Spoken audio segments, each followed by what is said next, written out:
सुप्रभात। मैं हूं जगेंद्र राणा।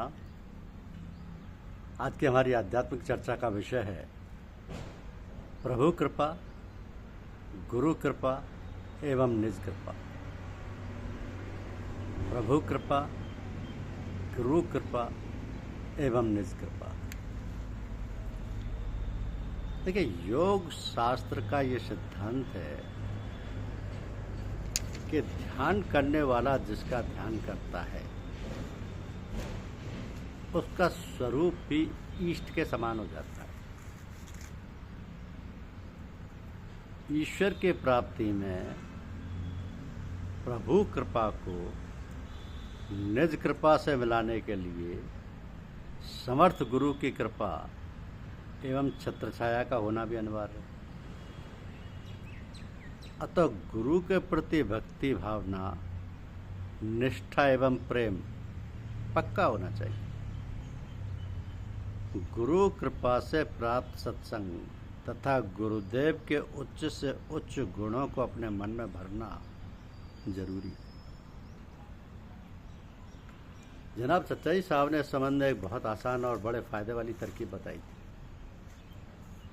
कि गुरु किसी जाहिर या बातनी एक को ले लो तथा उसे पूर्णतः अपने में उतारो, बाकी सब बातें अपने आप उतर आएंगी और जल्दी ही गुरु के शेष गुण तुम में आ जाएंगे। तो गुरु यानी इष्ट के सतत स्मरण पर अध्यात्म में विशेष जोर दिया गया है, जिसका तात्पर्य है कि हम चाहे कार्यालय में हों या घर में हों, स्मरण की ऐसी प्रक्रिया बनाएं कि सहज ही गुरु या इष्ट का स्मरण हो जाए। अब गुरु के प्रति सर्वोच्च दैवीय शक्ति की भावना आध्यात्मिक प्रयत्नों में बहुत ही आवश्यक है। जब कोई कार्य कर रहे हों तो सोचें कि ये कार्य अपने लिए नहीं बल्कि गुरुजी स्वयं अपने लिए कर रहे हैं। नाश्ता करते समय सोच लें कि गुरुजी स्वयं नाश्ता कर रहे हैं। रास्ते में किसी लुभावनी मुखाकृति पर निगाह टिक जाती है तो सोचिए कि ये आप नहीं स्वयं गुरुदेव देख रहे हैं। क्रमशः ये आभास होने लगेगा कि हाथ, पैर, आँख, नाक, कान, पूरा शरीर ही गुरुदेव में हो चुका है। इसके द्वारा आप न केवल सतत स्मरण में रहेंगे बल्कि अपने संस्कारों के बनने की श्रृंखला समाप्त हो जाएगी। और यह आभास होना बहुत दूर नहीं होगा, क्योंकि कहा कि सिया राम मैं सब जग जानी, करो प्रणाम जोर जुग पानी। जब आप स्वयं की चिंता किए बिना अपने को पूर्णतया गुरुदेव की इच्छा पर छोड़ देंगे, अपने को महान गुरु यानी इष्ट को समर्पित कर देंगे, तो उनसे प्रवाहित उच्चतम कोटि की दैवीय धारा निरंतर अपनी ओर आने लगती है। ऐसी स्थिति में संसार की प्रत्येक वस्तु गुरुदेव या इष्ट की पवित्र धरोहर मालूम होती है। परंतु इस स्तर का समर्पण कोई साधारण अवस्था नहीं है जिसे प्रारंभ करते ही प्राप्त कर लिया जाए, जिसके संबंध में गुरु गोविंद सिंह जी कहते हैं कि जब हृदय में ज्ञान का प्रकाश होता है तब आत्मानंद का पान करते हैं और सत्संग में शब्द को जपते हैं। तो जिन्होंने सद्गुरु की कृपा का अमृत पान किया है उन्होंने केवल एक ही को देखा है, दूसरे का कभी सहारा नहीं लिया। जिस पर प्रभु कृपा करता है वही सच्चे और पूरे गुरु को पाता है और गुरु का उपदेश अपने मन में बसाता है।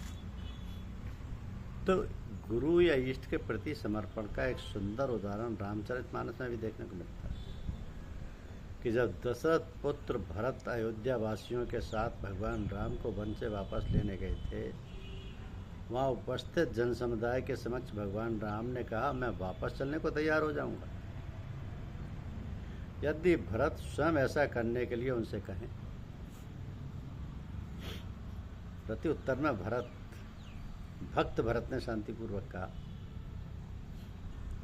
कि मुझे आदेश नहीं देना है बल्कि केवल अनुसरण करना है, कहकर अपने इष्ट या गुरु के समक्ष आत्मसमर्पण का नमूना प्रस्तुत किया। क्योंकि सद्गुरु या इष्ट की कृपा से ही भक्ति भाव प्राप्त होता है। गुरुविहीन व्यक्ति भाव भक्ति से वंचित रहता है।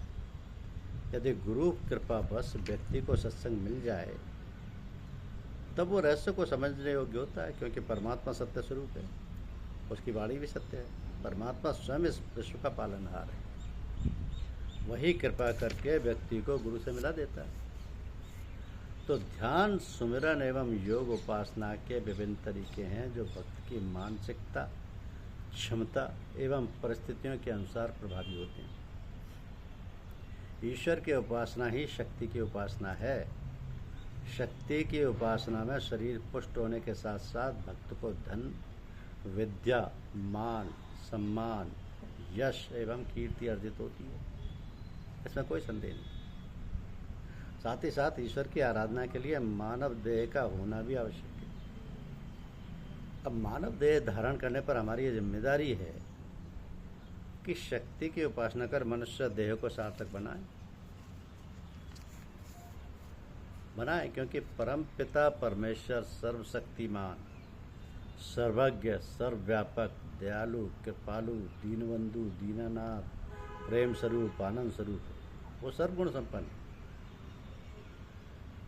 और हम सबको ऐसा विश्वास होना चाहिए, ऐसा विश्वास जैसा कि हमें अग्नि पर है, जिस विश्वास के कारण हम अग्नि में हाथ नहीं डाल सकते कि जल जाएंगे। इसी प्रकार हमको यदि ईश्वर पर विश्वास हो जाए तो फिर हमें किस बात की कमी और किस बात का डर, किंतु यही बात तो नहीं हो पाती। प्रभु कृपा तब हो जब निज कृपा हो, प्रभु कृपा तब हो जब गुरु के प्रति समर्पण होकर गुरु की कृपा प्राप्त की जाए। ऐसा विश्वास, ऐसा बोध, ऐसी क्षमता ही तो नहीं बन पाती है हमारे जीवन में, तो फिर क्या करें, क्या उपाय इस बात को प्राप्त करने का?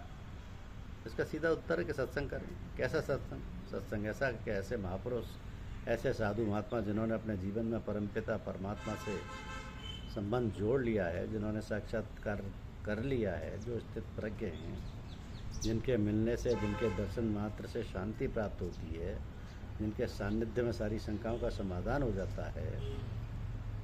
यदि दैव योग से परमपिता परमात्मा की दया कृपा से ऐसे महापुरुष मिल जाएं, ऐसा सत्संग प्राप्त हो जाए, तो फिर अपने आप को समर्पित कर दो उसके चरणों में। जैसा वो बतला उसी प्रकार अपना रहना सहना, अपना आचार विचार व्यवहार बना लो तथा प्राणपण से लग जाओ। अपने आप को निरखते परखते रहो कि हमारे अंतर में क्या प्रभाव पड़ रहा है। हमारे अंदर जो बुराइयां थीं, जो बुरे संस्कार थे, वो कम हो रहे हैं कि नहीं? ये काम सब कार्यकलापों से निपटकर जब सोने लगें तब आत्मनिरीक्षण करें।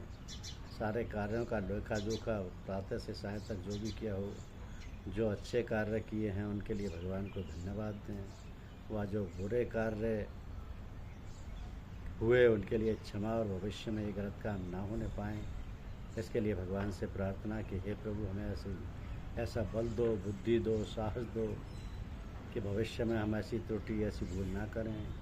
फिर भगवान को, अपने आराध्य को सबको समर्पित कर दो। इस प्रकार करते करते आपकी काया पलट हो जाएगी, आप कुछ के कुछ बन जाएंगे, आपका जीवन सफल हो जाएगा, आप धन्य हो जाएंगे।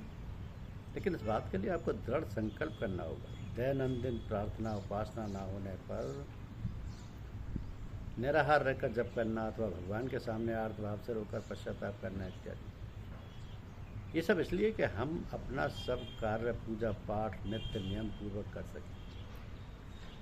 भगवान पर पूर्ण श्रद्धा, विश्वास, पूर्ण सहारा और आस्था हो जाए।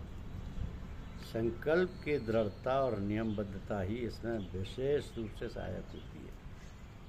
तो कहते हैं ना कि करत करत अभ्यास के जड़बंत हो सुसान, रस्सी आवत जाते सिर पर परत निशान।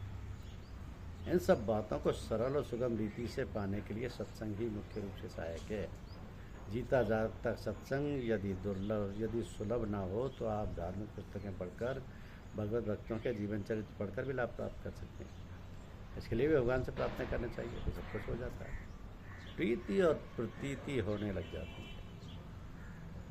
तो प्रभु कृपा, गुरु कृपा, निज कृपा, ये सब साथ चलती है और ये सब समर्पण पर निर्भर है। प्रभु के प्रति भी, गुरु के प्रति भी अपने प्रयास होना चाहिए। धन्यवाद।